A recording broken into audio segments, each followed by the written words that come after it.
Segundo livro de Samuel, capítulo 23, nós já estamos indo para o fim desse segundo livro de Samuel. Neste capítulo a gente começa a primeira sessão com Davi proferindo suas últimas palavras, que em um resumo bem geral, ele agradece a Deus pela aliança que Deus fez com ele, e reconhece que Deus havia escolhido Davi e a sua família para se fazer essa aliança, né? Como se no fim da vida Davi tivesse percebido que, apesar de todos os problemas, erros, acertos, de fato ele reconhecia que ele tinha uma aliança com Deus e que havia um temor muito grande no coração de Davi em relação a Deus por conta desta aliança.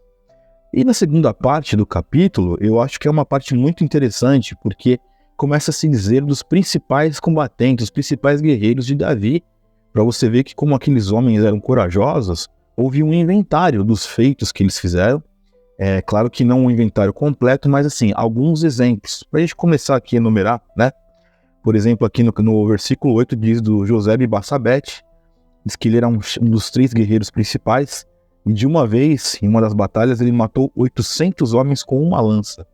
Então você imagina o que era esse guerreiro, né? Imagina o nível de um guerreiro que num combate com uma lança, né? Aquela coisa corpo a corpo, ele conseguiu matar 800 homens. Era alguém fora da curva, e não só ele como os demais vão se tratando nessa segunda parte desse capítulo. Também temos aqui uma passagem que ela é muito conhecida e muito interessante. Em dado momento, falando desses guerreiros, né? Aqui a Bíblia fala sobre quando Davi estava lá na caverna de Adulão e ele teve sede. Ele desejava beber uma água que era muito pura, uma água de um poço específico, né? Que fica bem perto da porta de Belém.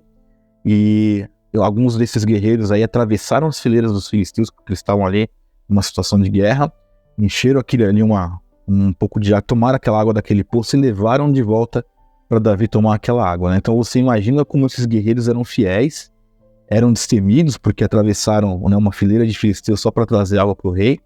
E é um episódio muito conhecido de todos, né? Porque quando Davi recebe essa água, ele fala, não, eu não posso tomar essa água aqui, porque é como se eu estivesse tomando do sangue desses homens que arriscaram as vidas, né? Para me trazer essa água. E Davi derruba essa água no chão e oferece isso ao Senhor. Então, a passar desse episódio, você vai ter aqui nesse capítulo, então, um inventário, né? Vamos dizer assim, um pequeno currículo desses guerreiros, de que família que eles vieram, né? Um pouco dos seus feitos, enfim. Então, uma reflexão muito boa que a gente pode tirar, uma lição muito prática desse capítulo é essa, né? Primeiro momento é reconhecer, mas eu acredito que é uma sabedoria de não ter que esperar chegar ao fim da vida para que a gente realmente reconheça o quanto Deus tem cuidado de nós. Isso é uma coisa muito séria e muito relevante. É claro que Deus fez uma aliança específica com Davi em relação a colocar ele no reinado, a cuidar da descendência dele, mas esta mesma aliança, né, não a mesma de Davi, mas a aliança que nós temos hoje com o Senhor Jesus, né, mediante ao sacrifício da cruz, ela é vigente para todos nós.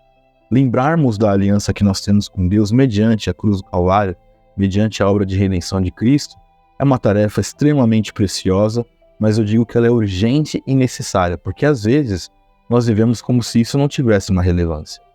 E uma segunda lição é que todos os nossos feitos diante de Deus são vistos, né? E eu sempre procuro trazer por este caminho de reflexão. Se é um capítulo dedicado na Bíblia para falar destes homens, é sinal que a relevância deles foi muito importante, não por uma questão de mérito ou de colocar esses homens num pedestal, vamos idolatrar estes homens, não.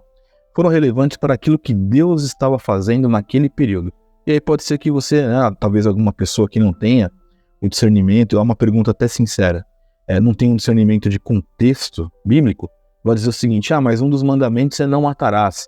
Aqui a Bíblia está enaltecendo um guerreiro, por exemplo, que em uma batalha matou 800 homens, né? É muito relevante a gente falar sobre isso, porque o não matarás, né, tem a ver com não assassinarás, né? Você não vai matar alguém por motivos banais, você não vai fazer nada de errado pelo mero hábito de matar. Aqui, quando esses valentes estavam lutando ao lado de Davi, protegendo o povo de Israel e dando fim aos inimigos de Israel, eles estavam dando fim aos inimigos do próprio Senhor. Então, não havia outra saída, não havia prisão, havia morte, e era isso que Deus ordenava.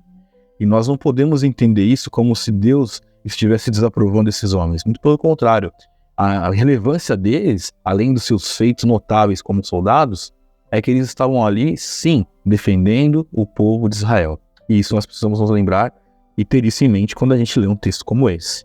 Então, há uma documentação histórica aqui também, porque fala da família de cada um deles, das origens, o que cada um fez, enfim, qual é a relevância de cada um e como eles eram hábeis para a batalha. E aí eu me pego pensando sobre isso também.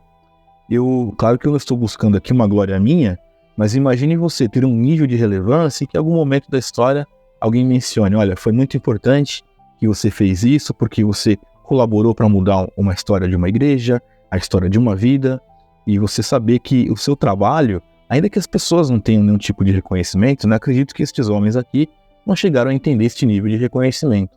Mas certamente, se a Bíblia chegou para nós, para que nós pudéssemos ler o nome desses homens, é porque assim Deus determinou, ou seja, para Deus foi também muito importante.